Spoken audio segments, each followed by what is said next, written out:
welcome to podcast 236. Apparently, we may not be streaming on Facebook, which kind of sucks. Yeah, I see that. That does. Interesting.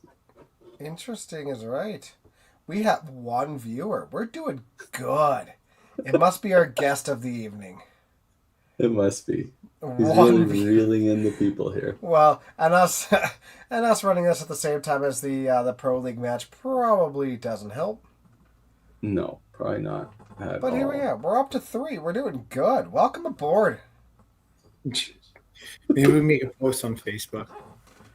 Yeah, maybe I'll do that really quick. You guys carry on the conversation. I'll just. Yeah. I guess, I don't know what we want to talk about.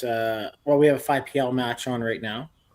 Yep. So I know people we're having a hard time going on Facebook here, but the average pros are playing against Mayhem. I think the first game they did very well against them. I think Mayhem struggled, and I think it was like 7-1. I don't know. I looked at this total. It was 300 points difference going into like frame 9, I think it was.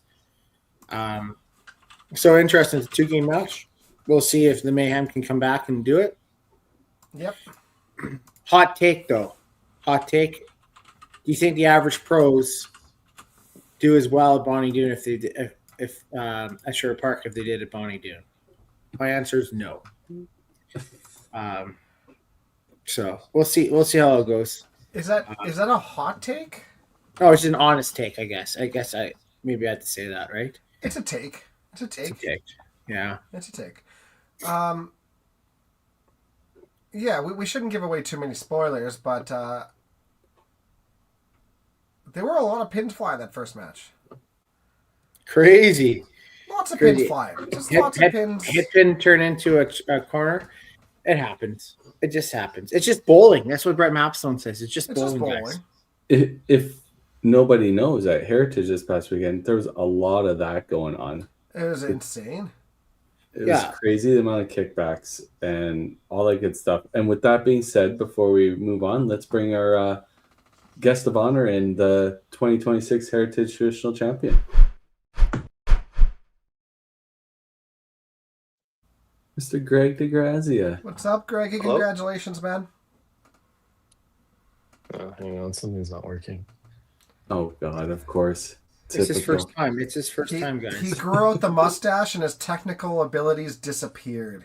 I heard just leaning into the middle age. I heard. Well, yeah, you think he has some money for better stuff, right? But he you can't hear us. Apparently, he's like a northern goat. He's a northern goat. That's what Sly told me. Greg, if you leave and come back. Yeah, he can't hear us, so that's probably. Well, I'm just gonna throw up a banner. I kicked him. Good call. Yeah.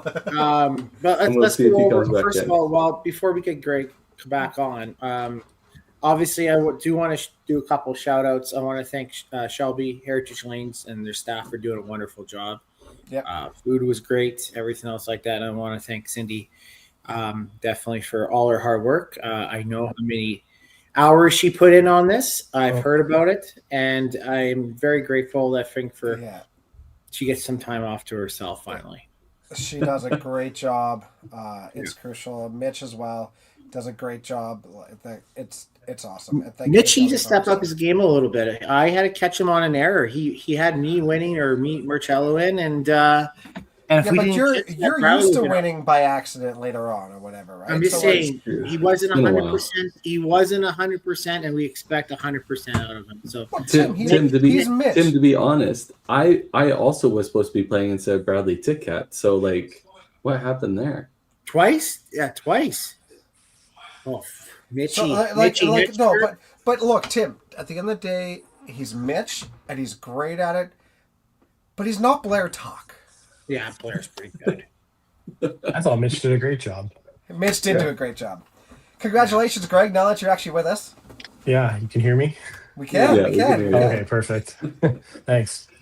Congratulations on your second time winning the Heritage Traditional. Yeah, thank you. Feels good. Just keep adding to the resume. Yeah. Go ahead. No, No, I got nothing. How would this one rank for you? Because this one is kind of a wild tournament. Like, you mean in terms of like how high the cut was and just the win, the win how as a everything whole played out. How does this feel for a win for you out of your wins? Where does this one rank?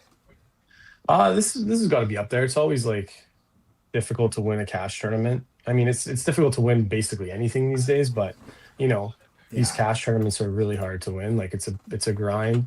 I'm stoked that I won. I didn't even think I was going to make the cut when there was that. I mean that I don't know if we want to get was to that absolutely first, but wild. Yeah, sure. Let's talk about the cut number. Yeah, official cut line was 2276.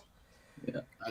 You know what? And I want to point out they had 93 unique entries, right? Where like when the other one was back in Regina and stuff like that, you're looking at 160 people, right? Yeah. What was the Regina number again? Does anybody remember? 2230, 2227, something like that, I think it was.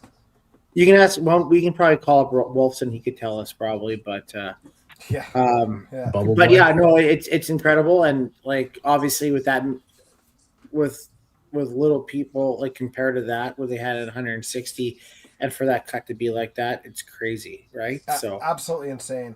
But the crazy thing is 2276 is the cut line. 5 people tied at that position. Like, for a second there, we thought there was going to be a roll-off with 5 people for maybe 1 spot, 2 spots, 4 spots. It could have been an absolute nightmare, but also exhilarating. Like, I mean, I guess that's what we're looking for now. And Greg was the guy. It didn't feel very exhilarating when I realized that I tied 4 other people, and that was probably going to be right around the cut line. I was kind of having a little bit of a panic attack. Not a panic attack, but I was a little frustrated with my finish. sweating it out. Are you a pie house? You're a pie factory. It's a pie factory. In all fairness, I was the first one to congratulate Greg for shooting 2276, and he treated me with much class. Thank you, Tim. I did, didn't I? Yeah, you did. I was number 1. Oh, I was loving it. And then when Will like it's banged out, and I was like, it was like, I love chaos, and it had nothing to do with me at all. So it was even better. Like I was like, I just want 4 people to make it and 1 person not. Because it would just. I would have loved to have seen 1 person make it and 4 not, and then see what that shit show us. but look, we always say that when we're looking at the cut lines and we're kind of projecting things going into the final shift, you're always looking for like a grouping of people and then a drop off. But it's not often we see a grouping that tight. That was the grouping. It's just wild. And quite frankly, I didn't think that was going to be the grouping. I knew I wanted to get past that grouping. And when I tied them, I was like, oh, that's not good. Yeah, I was going into Saturday, I was sitting 21st, I think, with 2280. I was like, well, that's not enough. So I got to get the 2300, right? That was the whole process. Only played 4 games, was not pacing anything. I was like, oh, I'm not digging that one out. So I decided to quit. And then only 5 people passed me. And I was like, well, that last shift is going to be harder. It's going to be a lot more people. And sure enough, only 1 passes me and 2 tie the actual cut number. Like, that was crazy how that all unfolded. Mm-hmm. Yeah. And like, I have to say, did anyone pass you? I thought the 2 people that finished higher than 2276 were already in. Yeah, Brett and Michaela. They're already in. Yeah, they were higher than you already. So no one passed you.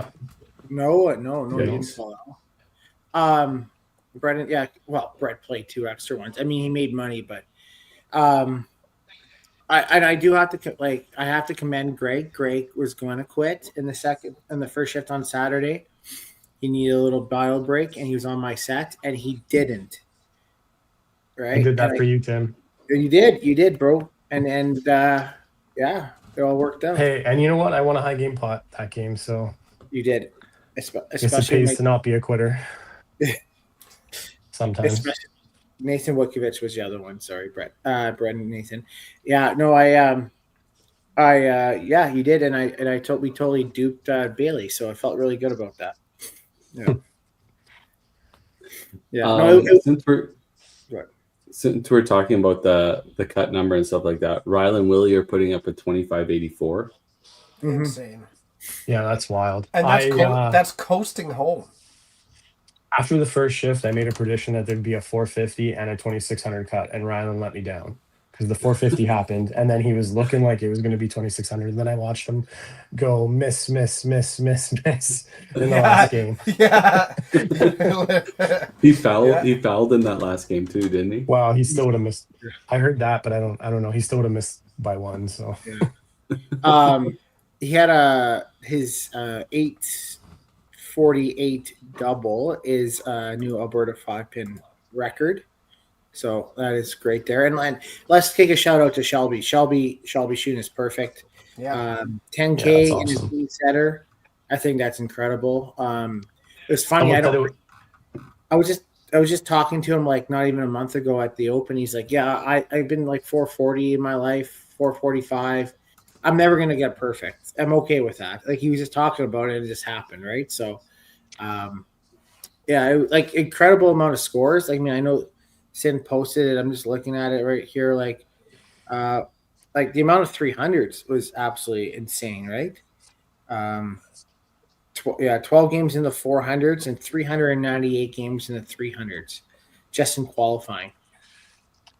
It's crazy to think what the cut would have been if they had the individuals that that Regina had. Oh, yeah. Well, that's what I mean. Like what could the cut have been?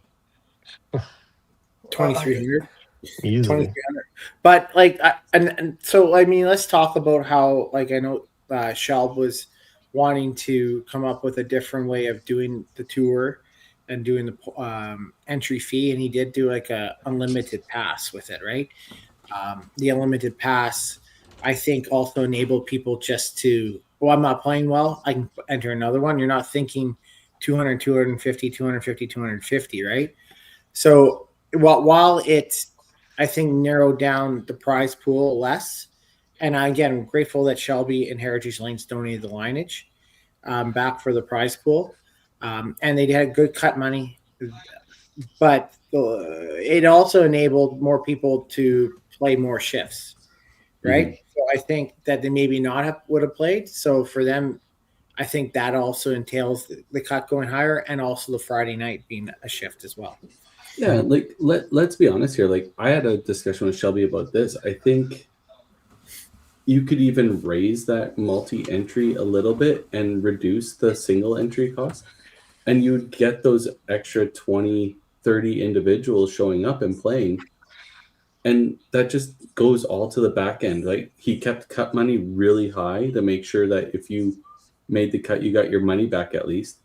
But the back end where all the top end money is, definitely took a hit with only 93 entries. That's always going to take a hit. Or 93 uniques, sorry. But like if you can increase that individual number, enticing them in, like that's obviously going to help all the back end prize money, and it's going to help Shelby because it's going to keep people in the building spending money, and that's like, let's be honest, that's what all proprietors want. They want to be able to make money on a weekend. So there's improvements to be made on it, but I think the concept is there. Like it was neat to see, and you could play as much as you wanted, and it really drove the number up. They had the lanes available. They had 20 lanes, which is more than the rest of the tour stops, right? And they opened up another shift, so they had 6 shifts. So that does help, right? I don't want to speak for ourselves. We haven't decided on which way we would go, but if we have 160 unique bowlers, I just don't think we would have enough options to do that, right? And I think with them at the end of the year, I've always said Heritage is a top-notch center, has great food. The tour is the last stop on tour. Now with the tour having the play-ins on that Monday, that event should be the highest number by far. And it's easy to travel to it. Like you don't have snow, you don't have any of that stuff going on. Weather is usually pretty decent. So There's no airport though. No. I mean, But the model, I think the model's there. I think it is for maybe for that location. I don't know if it's for others, but Yeah. as long as Shelby's happy with what he's getting out of it, then that does help everybody else out, right? So I gotta say, from this year's standpoint, like I have tried to take less time off work so I could do other things as well. So I would like try to just play Saturday shifts or whatever. But I went down Friday night and played the Friday night shift, which was great.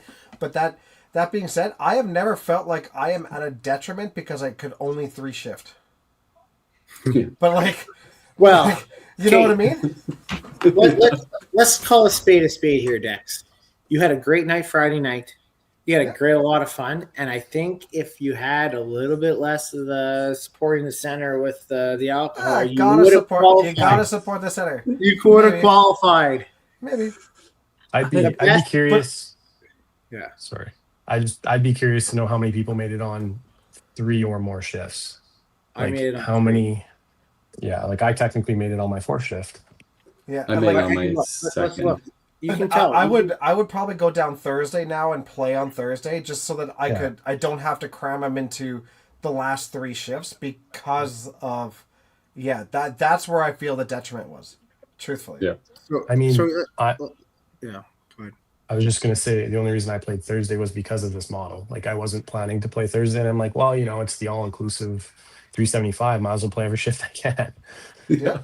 So Yeah, exactly. I mean, but then you decide no to way I sit was on your stick number shifting for a it, bit. but well, yeah. Like in what world do you think 2259 with 93 individuals is not going to be good enough? Like in what world? A third. I don't care how good the scoring is. Yeah, it was insane. And then when I realized I had to play again like Friday evening, I was like, oh God, I was not mentally prepared for that. So that shift was basically a write-off. But yeah. No, it was crazy model. Obviously, there was tons of good bowling. Like Jeremy shooting 2272, being the bubble boy, having to go into the consolation event, ends up winning consolation, beating Brittany DaCosta in the final to get back into the cut. We have seen that happen quite a few times. Where 32 gets back in? Yes, which is crazy. Yeah. Mm-hmm. And again, like that's the thing. I mean, I enjoy them having the consolation. We're used to not having the consolation. I will say, like, there's always that. I don't think consolation. Obviously, you go down to your 63rd different bowler, right? So out of 93, only 30 people don't get in. But they don't have this. They don't. Mitch didn't put up the consolation bracket. It's only on the website. Anyways, it's nice to see somebody like the young kid, Nick. Was it? We shot Nick, him having a chance to go in there and play something like that. That's where a consolation is very good. I thought. Shout out to Jeremiah to losing to him. But I thought it was great. And you know what? Nick was there all day Sunday watching Shelby, right? So he had an experience that he wouldn't normally have if it wasn't for the consolation. So I do think there's some merit to it. But like I said, like everything ran on time, even with all the extra shifts. Yeah. Consolation started earlier. I know they usually had 10:30 start, and they say they're going to immediately start after, which was fantastic. And I know Cindy was super happy because she could get a little bit more sleep that night than staying up later, right? So that's obviously we have to mention Thursday night. Obviously, Dwayne and Colton won the doubles. The doubles, yeah. So they won that. And then I honestly, like we've talked about in the past too about the Bakers kind of going wayside, adding that Friday night shift. I know originally when they were talking about it, it's like, we're only gonna have 2 people probably there on the lane, and they had a good turnout. Like it wasn't like it was less people there either, right? So yeah, I think they took more than what they said they would. I mean, like 46 or something like that. Crazy. Yeah. Which obviously it is good. When they first announced it, I kind of thought it was going to be a detriment to like their booze sales, their food sales and stuff like that. But there was enough people bowling. There was people down there watching the bowlers, and so hopefully they made what they needed to off that night. But you know what? For as high scoring as it was, as many little changes that they made in order to hopefully benefit the event, it ran super smooth. Oh, it was great. That was Yep. really good. And it Thursday always was for is. glass, like we said they were going to be, and then they got real heavy by Sunday evening. Well, Mhm. I will say that that's the other thing about Heritage is that Daryl's taken over, right? He's done a great job. He's fantastic. He's gone through those machines and meticulously. You can tell that he is an old school, hardworking guy. So, but he wasn't there Friday or Saturday, I think, to do the lanes like he normally did. And I think honestly, like it was fine, but for people to complain about the glass part, it is fast, but he does put work into at least cleaning the lanes and Yeah. having it all there. I do like. I think that's been a huge part in Heritage for me. Has been Daryl. Like Daryl, like since COVID, he's been there. Like, he's been retired. He goes in the mornings. And he does a lot of work with that as well. So Yeah, And he's just there such a every day, great every morning. person. He's just such a nice dude. yeah, he's great. Yeah, it's good. Maybe we can start talking about Sunday a little bit while we're at it because I know Greg is there, but I thought Thanks for existing there, Greg. Yeah, But, well, you know, I thought things went really well on it.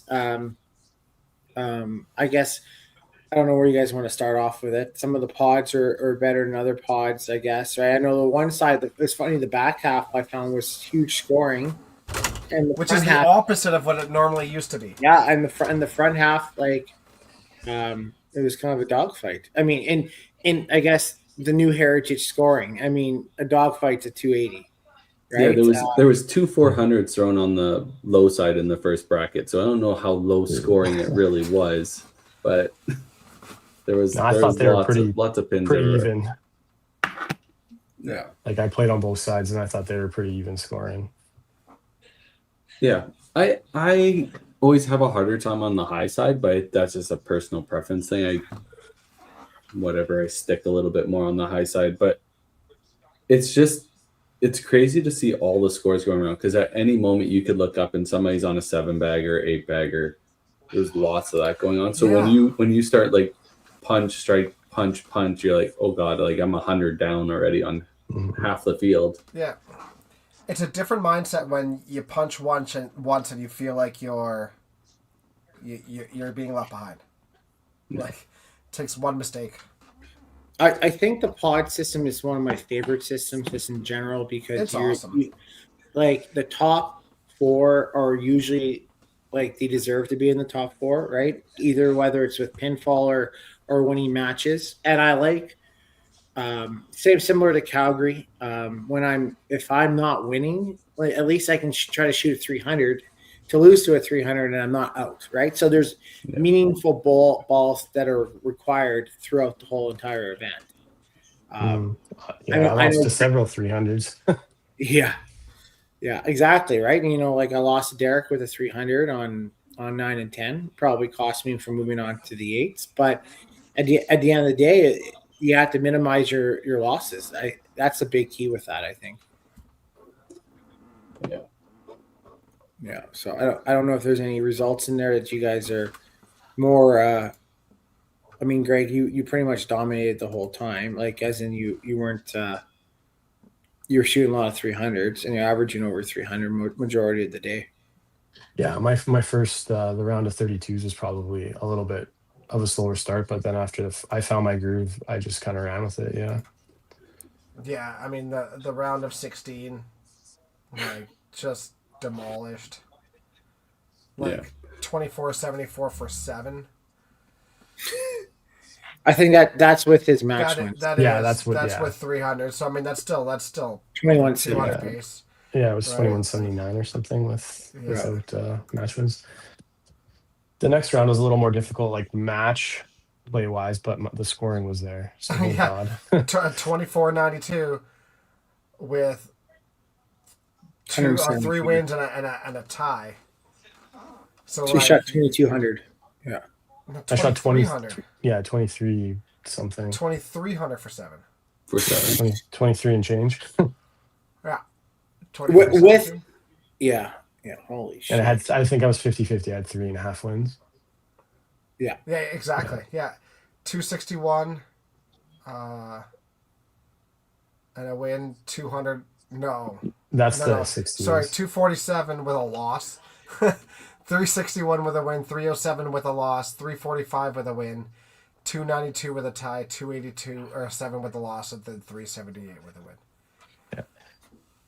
Yeah. Wins are important because, like, unless you're shooting like Greg, like you look Oh yeah, at I would have the been. round of 16. Like, if you don't have those wins, because everybody's averaging 280 plus, Yeah. like it's insane. Well, I I- mean, yeah. Because, I mean, like, okay, so in the round of 8, yeah, so he has 24.92, and then Will has 24.36 with five wins. So he averaged, he shot 21.80 Mhm. for 7. Bradley Tick at 24.33. He won 7 matches, but still, he still averaged 300. It's insane. Yeah, it's and you know what? Honestly, if you look at it, I mean, Brad, well, we look at the next the round of 4 afterwards. That was probably the worst scoring for everybody. Like like Greg only had 2 300s, and honestly, it was probably as a viewer, it was boring compared to the rest. There was a lot more grinding in there.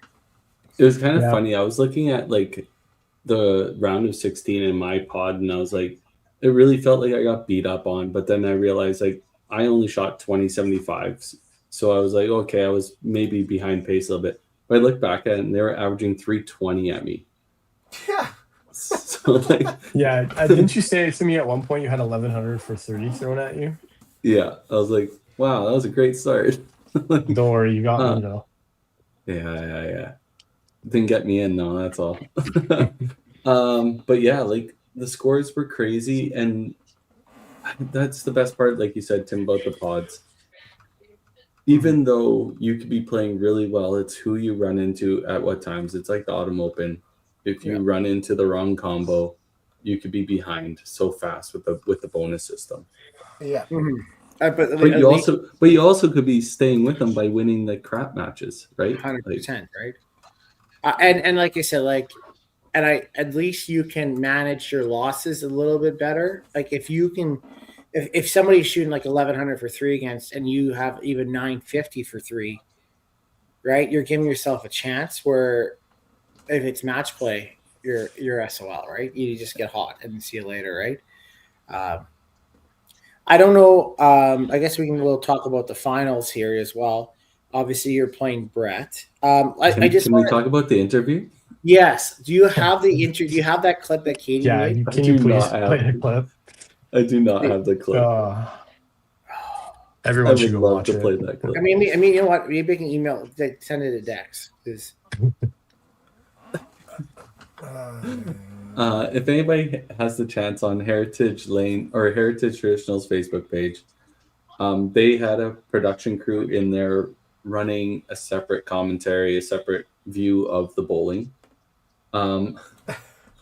It's hilarious. They did a really good job. Like, it looks really good. They had a person that doesn't bowl on there asking a lot of questions. So if you feel the need, please go and watch it. It's a different take on it. I sent it to Dex. There you go. Yeah. Facebook. I love the awkwardness because none of us bowlers are media people, so it was. Yeah, what are you talking about? But Brett is big time. Brett and Greg honestly are like the poster child of being, public speaks. Charismatic. Brett told me he was super excited to be interviewed before our final game. Shut up, really? Yeah, that was his favorite thing. So we were sitting back, and I was like, I don't know if these two would love to be interviewed before they play a 1-game match for the championship, right?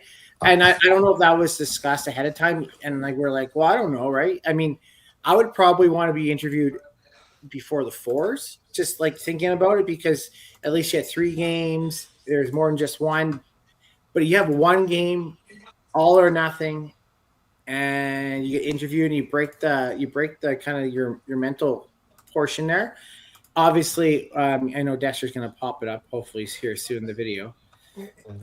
Give me a minute.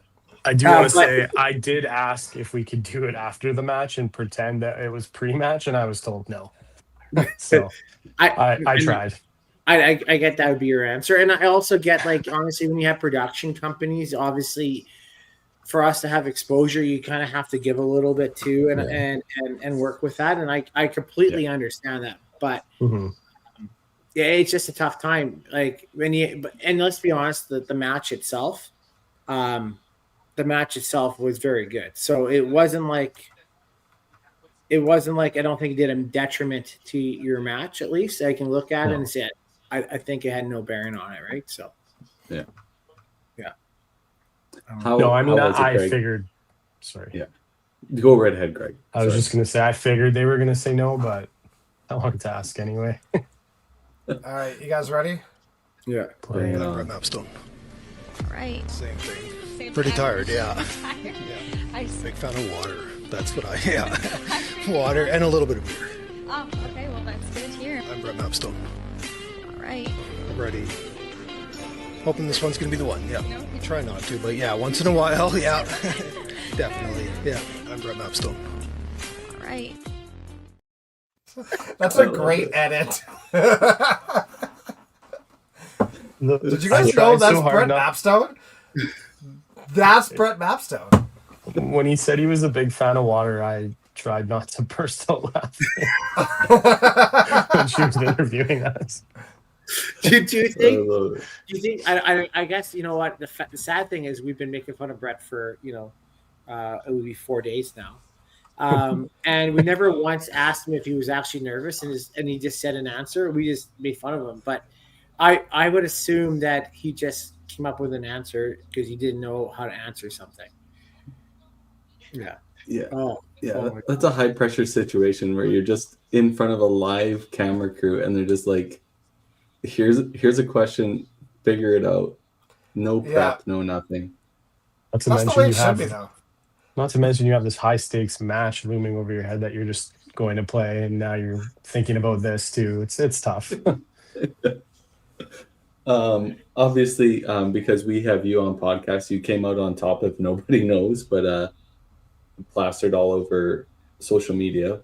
How was it going into that last match, knowing you probably don't think too much about beyond what you can control. But Brett had just won Alberta singles in that very building. He played unreal at the Open, and obviously he played unreal that whole weekend to make it that far. Did you have any thoughts going into the final in that regard, or was it just you're there to do what you can handle and that's all you can do? Yeah, I was throwing the ball good all day. I just told myself I'm going to go in and do the same thing I've been doing, and if I do that, like, Barrett's going to have to play pretty well to beat me. So, I mean, obviously there's always nerves when you're going to, a final because it's so hard to get there, but I didn't feel overly nervous. Yeah, I think the only point I got nervous was when Brett came back with his triple when I was on a five bagger. I was like, okay, anything like just on the side, just anything, no, tight, right up the gut, pick. And, that kind of really closed the gap and made for a more interesting match, not for me, but for everybody else. Yeah. So. Yeah, he punched 10, right? He punched 10. Yeah. Well, I that's think the thing. If you threw the first one in 10 and then he punched, I think that puts a little bit more heat on you too, right? Oh, yeah, absolutely. Yeah. But that's just how it goes, right? You have that opportunity in that big moment to, he could have shut me out there, just like I could have kept rolling and shut him out. And, that's just what happens. You tighten up and then, this is what it is. Let's be honest. That's where the mistake was going to happen. Is you guys weren't going to miss, and it was going to be a punch. So yeah, it's not surprising to me to see two punches late in the match when it kind of everything's on the line. Yeah. I mean, I think the way the format works is everything gets halved, so it makes complete sense on the finals. But that finals, I think if you had a 3-game match, I think it would have been freaking electric. It could have been 1,000 to 900, just the way you guys were playing. And I mean, like, I mean, Greg, I mean, you've won your fair share. I mean, obviously, this is your second heritage. Like there's only, I think, what, two people that have done, Brad and you and Victor now are the only three people that have won two events on heritage. So, and obviously, your photo is going to be up there forever too. So that'd be nice. But on a side note, Brett, this is Brett's second runner-up. He lost to Derek Warren. And it's the third in the household because Heidi was a runner-up to Derek Gall. So, I mean... and Brett played a ton, too. Brett played a whole bunch of games just for the sake of playing. Yeah, because he's trying to warm up for nationals, right? Because he's playing both, right? Well, and he was playing with his son. His son wanted to play multiple shifts, so he was just playing to play with him, right? Do you think that weighs into Brett's mind at all? 100%. We were actually, like, that Friday night, there was no reason for him to play, but he's like, well, Adam's playing, so I might as well go play too. That's fair. Like, he didn't really need to play. And he told me in the morning, he's like, I shouldn't have played. Like, yeah, it's just, it is what it is. Like, obviously that's going to help him down the road. Like you said, for Open Nationals, playing so many games in a day. But, I mean, that's a lot, especially in Brett's style, right? That's a lot of wear and tear on your body. Yeah, he played. Although he has toned down the speed. He played on 67 games on the week, 32 qualifying and 25 in the finals. That's exactly how many I played. Yeah, 6-7. Stupid. That's a great amount of games though. But yeah, I mean, and I think that was a lot of us that weekend, right? Because you're playing a lot of repeat shifts in order to see if you go there, right? So, yeah, it was good. It was a good weekend. Cool. Yeah. Well, congrats again, Greg. Obviously on the title. If we want to switch gears and talk really quick about Playins, spend a few minutes on it. So if people don't know, WCBT ran a play-in event on the Monday to add 4 more spots to the tour finals in September at the Beef Bowl. And they invited the next 28 players on the points. And if a player couldn't get there, they just moved down the list. As long as you had a point, they would ask you if you're next. So they end up with 22 players playing on the Monday. And the high scoring didn't quit. It was just crazy scoring. Like Thomas, the first round was a 6-game qualifier, and Thomas gets in with a 15-64 for 6. Yeah. So the crazy part is obviously everybody knows that that he got first. But if you look at the first 2, he was at the bottom for those 2. So he's just squeaking in. Yeah. He squeaked in there, right? And so, like, I know we only ended up with 22 and only 6 got dropped off. I mean, obviously, everybody's had their discussions on maybe opening it up a little bit more for next year. And honestly, the 6-game thing, it was worth it, I think. I mean, obviously, with more people next year, I think it'd be even better. The pod system was great. Obviously, we just talked about, I think the pod system was great.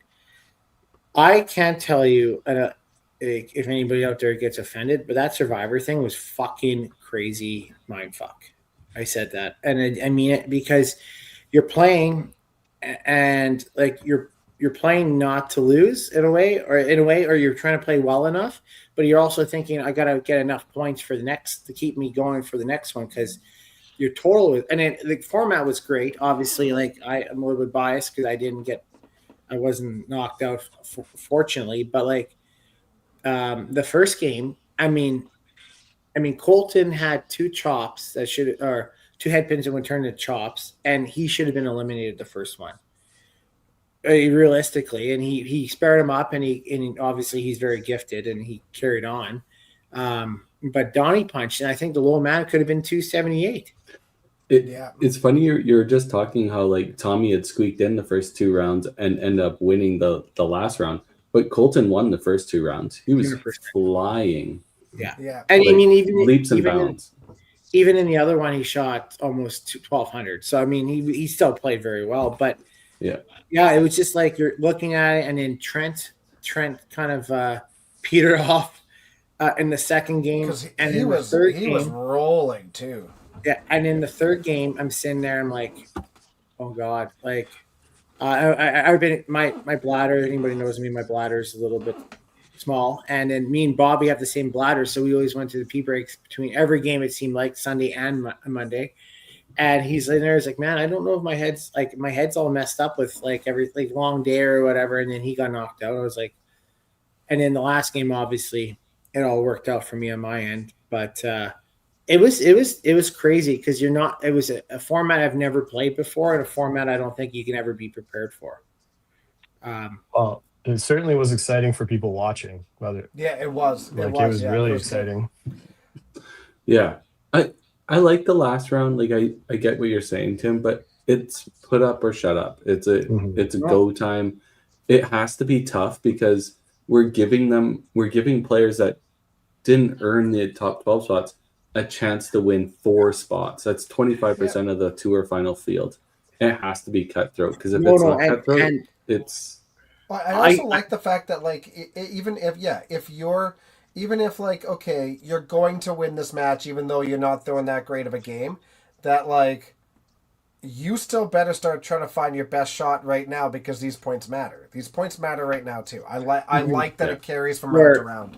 I mean, realistically, I mean, if you're smart enough and you're a better bowler than I am, you throw a huge game like Brad and Thomas, and it helps you down the road. But in that center, in that format, anybody can throw a big game when they need to, right? But I mean, like, yeah, you're definitely it's not a knock on that format. I think the format's great. It's just something nobody's really played with the score being carried over before, and you're not prepared for. I know Greg obviously does very well in Manitoba over the Survivor Bowl.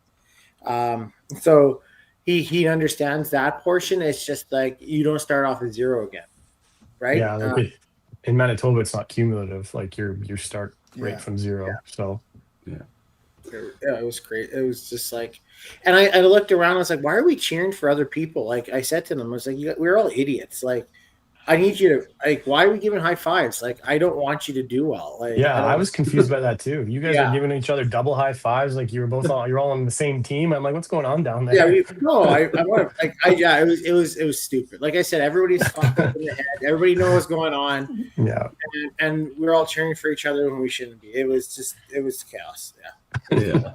So if people don't know, Tommy Tompkins, Brad Wilton, Colton Uswa, and the one and only Tim Wiseman are being added to the top 16 to join Dexter and Greg, who already earned their spots in the top 12. So the Thursday of Beef Bowl will be tour finals, first time doing 16 players. I will say though, I mean, top 8 get a bye, right? So these 2 guys get buys. Top 4 get a double bye. Top 8 get 5 to 8 get a single bye, and then the bottom 8 have to play the first round. I say, hey Tommy, congratulations on winning. And he's like, oh, thanks, man. And I was like, yeah, I don't know if you really knew, but you kind of messed up because now you play Tyler. And he's like, champion of tour finals. He's like, oh fuck. So I looked at it. I mean, anybody can win any one given match, right? But I mean, like you're playing one of the toughest ones on that portion, right? So hey, at least it's at a different center. It's not at Sherwood. Yeah, it's true. I might stand a chance. Then. I might stand a chance. If they need a good MC guy, hopefully I carry on. I did pretty good last year. Dexter in his big calling contest. I mean, maybe we can bring that back out again. It'd be perfect for the Beef Bowl, but inside joke. Nobody gets it because not everybody was at tour finals, Tim. Oh, right. Everyone understands that he's an idiot, and that's really all they need to know. That is fair. Yeah. So I think there was a good weekend. Tour finals, a Thursday at Beef Bowl, Gallagher Cup before or after it? Like same day. It'll be that evening. Okay, same day. Okay, perfect. And are you guys filming top 12 or top 16? Top 12. So we will be live streaming the first 4 matches with commentary, with interviews, but that will be all live. And then the last 11 matches will be all post-produced. Perfect. Yeah. So people get a little dose of tour finals right at the time it happens, and then they'll have to sit and wait and see who wins it all, unless you're there live watching with all of us. Yeah. I like this. Derek, who says Tyler's the toughest match? Well, he's won it 3 times in that format, Derek. So that's what we're going by.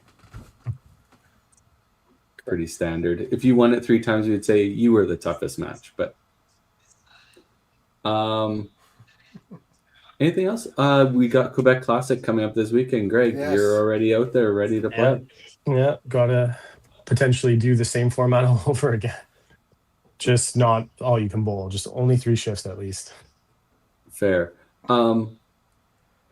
I heard John Cowan, they just finished their match, so if anybody hasn't seen it, go flip over and watch their 2v3 match for the Cargill division. But John Cowan's driving now all the way up to Gatineau to stay at Matt Baker's place tonight to bowl in the morning. So he's driving himself, eh? I don't know. All right, well, drive safe. Avoid bridges. I saw part of that match. Yeah, that's yeah. No spoilers. No spoilers. Yeah, have fun out there, Greg. Hopefully, you take down another title just because you're on podcast right now. Shout out to everybody else playing Quebec Classic. It's an amazing event already. Yeah. I hope it runs really well.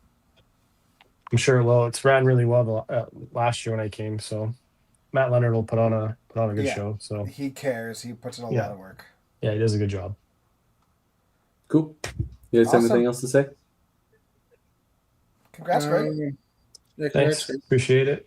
Thanks for having me on. Yeah, no problem. Thanks for winning. And we have Heartland Kingpins and who are they playing? Mayhem? No, they're playing Rock and Rollers. This Sunday morning at 9 a.m. So Sunday. Yeah, all the finals are coming except for Crushers. We'll play sometime in June probably. Yeah. Next gen's playing hardball right now, but we got all. Next gen needs a next gen calendar so they can figure their shit out. Yeah. No, you got to have all 8 players there. They only have 7. Okay, we'll check you guys later. Have a great week. All right, see you guys. End the stream, Carrie.